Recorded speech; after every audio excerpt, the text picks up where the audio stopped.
Welcome to Almost Here, Round the Corner Future Technology podcast with Richard Jacobs. Future technologies poised to transform our lives for better or worse are the focus of this podcast. Almost here means these technologies are now here and starting to be used, or just around the corner, from Bitcoin to artificial intelligence, 3D printing, blockchain, virtual reality, and more. Hi, this is Richard Jacobs with Future Tech Podcast. My guest today is Fabienne Beckers, the CEO and co-founder of Arterys, Arterys. Fabienne, how are you doing? I'm very well. Nice to talk to you. Yeah, thank you for coming. I appreciate it. Can you tell listeners what kind of work you do at Arterys? What's the company's about? Yes. So we are really trying to bring artificial intelligence to medical imaging and via the cloud. So the idea is to bring and help physicians and especially radiologists today to be augmented and to be helped in their daily work by leveraging the power of the computation in the cloud as well as AI, and to a bit of a departure from the current state of affairs, which is all done at a local level, at the hospital level. And the issues with that is that they are very much constraining environment, so the resources and capability to be helped. By going to the cloud and having AI to augment them, they have unlimited amount of computation accessible for the daily work. So therefore, they have better productivity. They don't have to go and do a lot of manual work that is fully automated. They have a better way to have more accuracy as well, efficacy of work. And from the hospital standpoint, of course, the value is that you basically are enabling the right treatment to be given to the patient at the right time, to avoid malpractice. And for the patient perspective, it's fantastic because you're eliminating the risk of having a misdiagnosis or missing something, and basically have a doubt-free diagnosis at the end of the day, which is extremely important for them. So that's we're really trying to enable data-driven medicine. So what kind of conditions would this lend itself to first? Yeah, so at the moment, I think we started with probably the hardest problem in medical imaging, which is logically the heart. It's moving, and it has a lot of very circumvoluted structure. And so try to be able to have a system that can automatically analyze it with high level of accuracy as well as an expert physician is extremely important and extremely hard to do. And so usually when you have a heart attack or when you have a heart condition of some kind, the doctor will try to assess some key metrics of your heart. And those work takes sometimes half an hour to an hour of work by the physician of drawing contours to try to really measure things. And that's really boring and time-consuming. And we think that deep learning and AI can automate that well. So the physician can just validate instead of doing the work and have an accurate report and compare the patient evolution over time with confidence, which is extremely important. What would the machine learning do? Would it be able to watch continuously, let's say for an hour or half hour, a monitor, and therefore gather more data and be able to help a physician figure out what's going on with someone's heart? Yes, it's a slightly different workflows, but you're on the right track. So the way it works, we're training an algorithm with thousands of cases, which have the right answer, the right contours, which know what the grand truths are. And we're 100% sure of that. Therefore, we're training well the algorithm, and then we're deploying it to the cloud. Of course, we take care of data privacy and the regulatory aspects, like the FDA and the CE mark in Europe. So it's all very safe and well done. And then the physician just open a browser. The case can deal and interact with the case in 4 dimensions inside the browser. All the measurements are kind of prepared for the physician before you open the case. We can just look at them, validate, make any change, override at all times he or she wants to, make his report in a much faster time frame, and move on to the next case. Well, I would think you'd train your algorithm on, X number of million or billions of data points. But an interesting thing just occurred to me. If you hook someone up to a monitor, heart monitor, and, each heartbeat could be a data point, the pace of the heartbeat, the variability, et cetera. It seems like a human would generate a tremendous amount of data, for an algorithm. And I wonder how long have you seen it takes to, quote unquote, train your algorithm on a particular person so that it could accurately diagnose what's going on with them? Because, I would guess, again, people put out a lot of data especially the heart, over an hour, let's say? Yeah, that's a great question. So we don't train per person because we're trying to basically help augment physician and radiologists. So we train on very large cohort of patients to really account for the variability and the continuum of type of cases we have.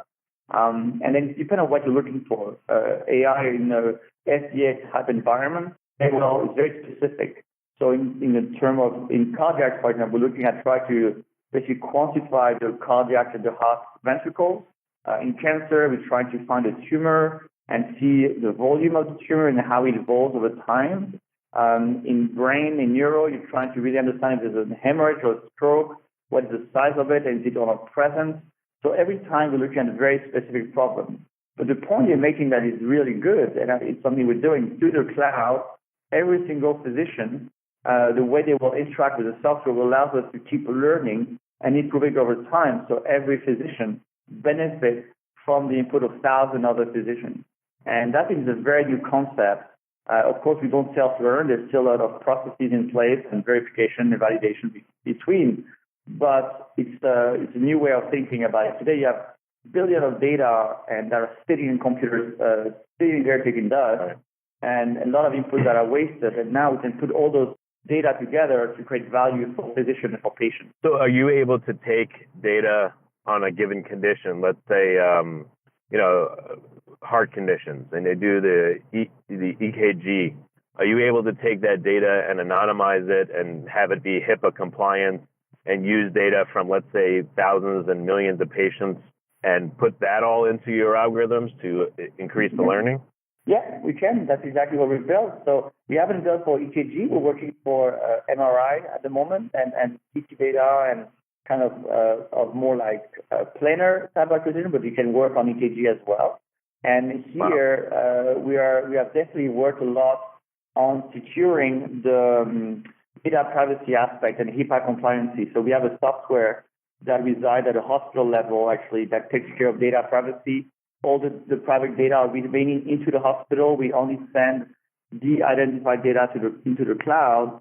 But in the browser, when the physician with the right credential will log in, he or she will see the patient name, interact the data, but we as a company never have access to those private data and patient data, which is very important to enable healthcare to benefit from the power of the cloud. Do patients have to opt in to share this data, or how is it? Is it happening right now? And for what? For MRIs you mentioned. So basically, there's a lot of software being in use in hospitals today to help radiologists for the last 40 years. This is another software. It's the same. So patients don't have to opt in or opt out because their hospital is taking care of protecting the data and checking that everything is safe and secure. But the physician has to opt in and decide, yes, I want to have Arterys analyzing that case or not.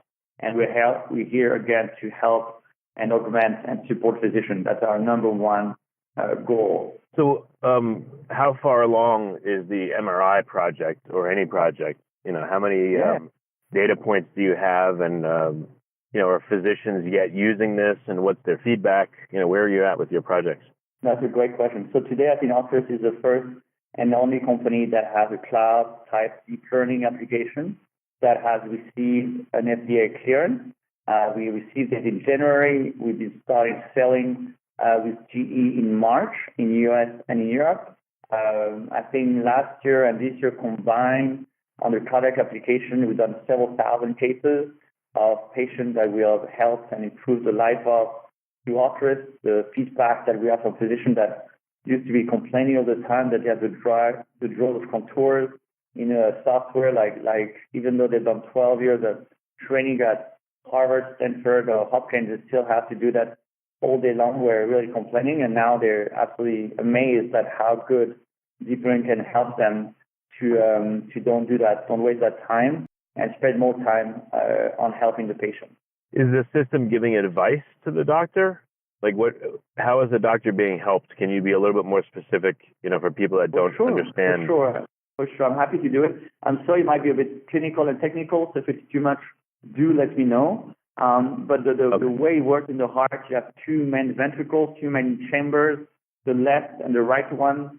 And so if you, the same way that you do a blood test, you have some metrics on your cholesterol test, on your sugar level, the physician are expecting certain volume to be for a patient of a certain size, a certain weight. And so therefore, they are trying to quantify the volume of those two chambers to assess how good the heart of the patient and how much muscle there is for pumping the blood out.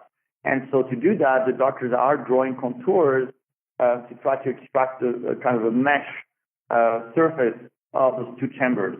And that's a very tedious manual work that they have to do that is really boring and unnecessarily done for the sake of the patient. It just has to be done extremely accurately.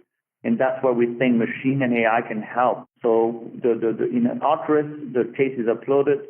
The deep learning will play and do those quantifications for the physician and do those chambers segmentation, it's called, for the physician and calculate the capability of the heart to pump blood.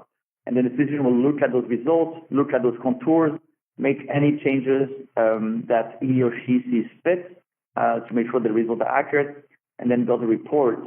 Thanks to AI, I think the time that used to be spent on this was half an hour or more, and now it can be done in a few minutes.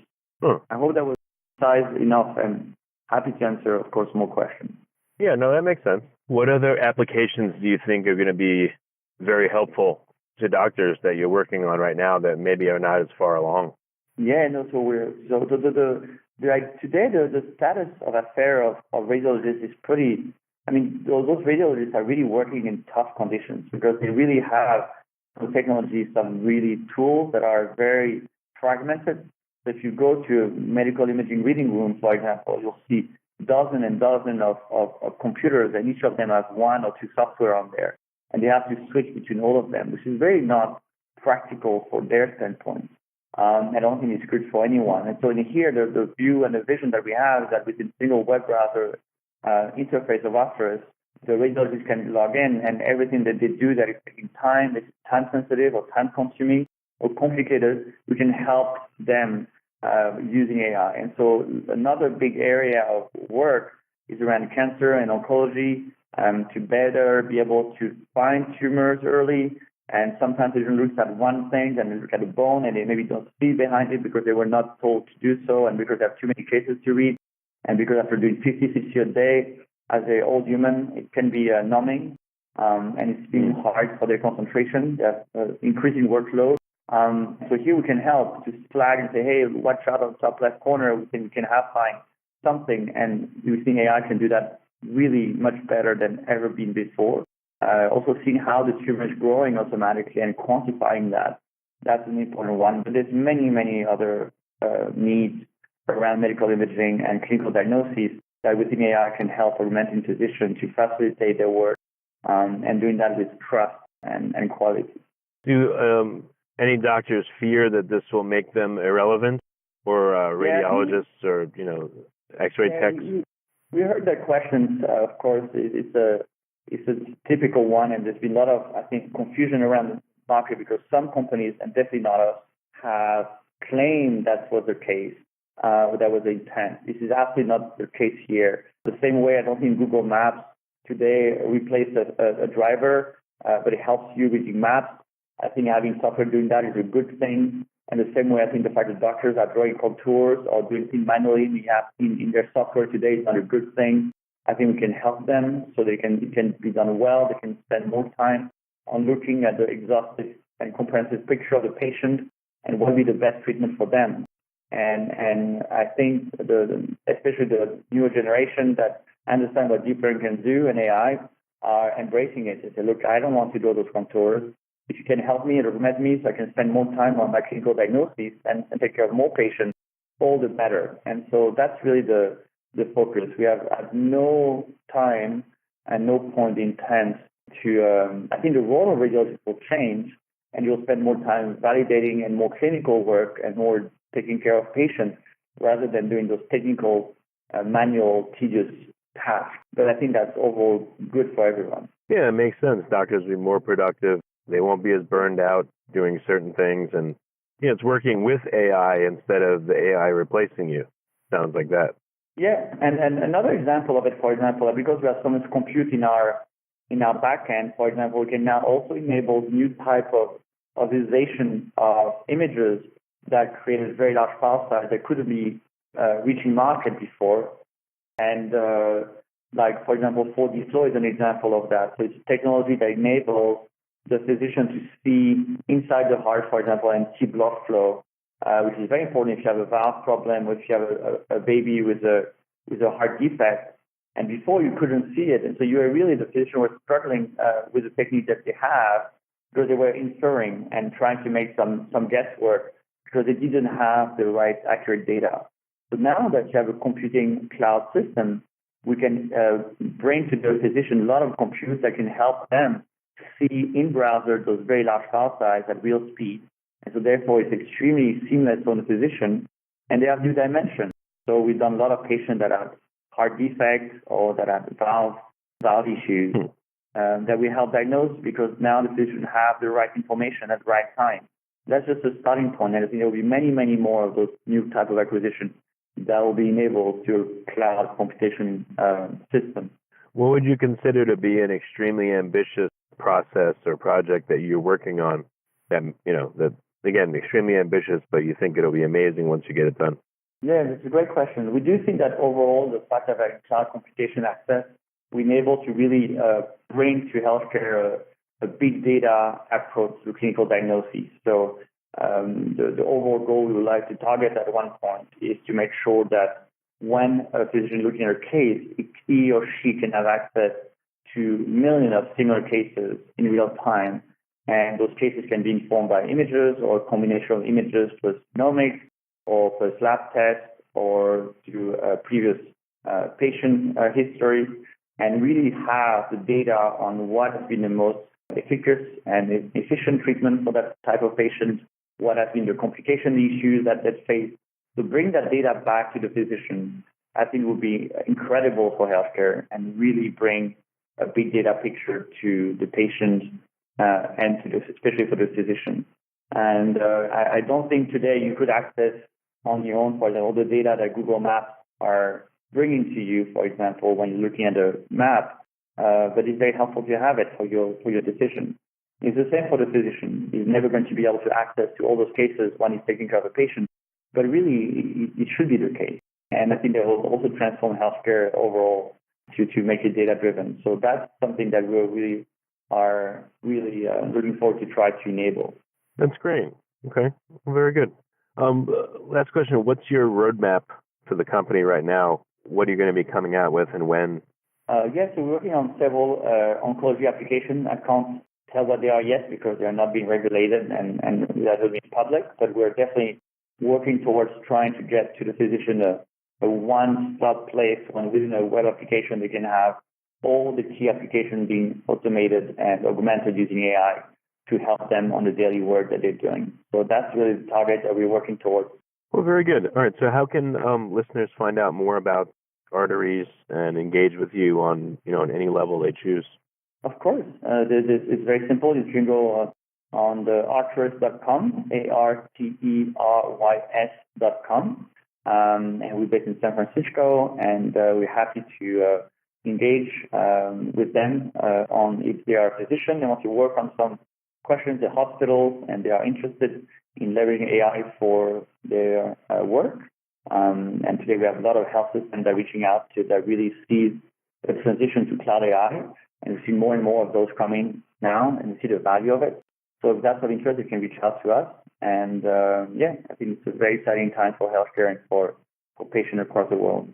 Well, very good. Well, Fabien, thank you so much for coming, and I appreciate it. It's great work you're doing, and I don't look forward to going to the doctor, but in the future, when I do, hopefully that my doctor will have this system behind him or her, For me too, actually, but thank you. I think the team is working very hard because they're all very passionate to bring that with a sense of purpose to the world, and we're all very excited to work on that. It's very grateful to be able to have this impact, and so working very hard to make it happen.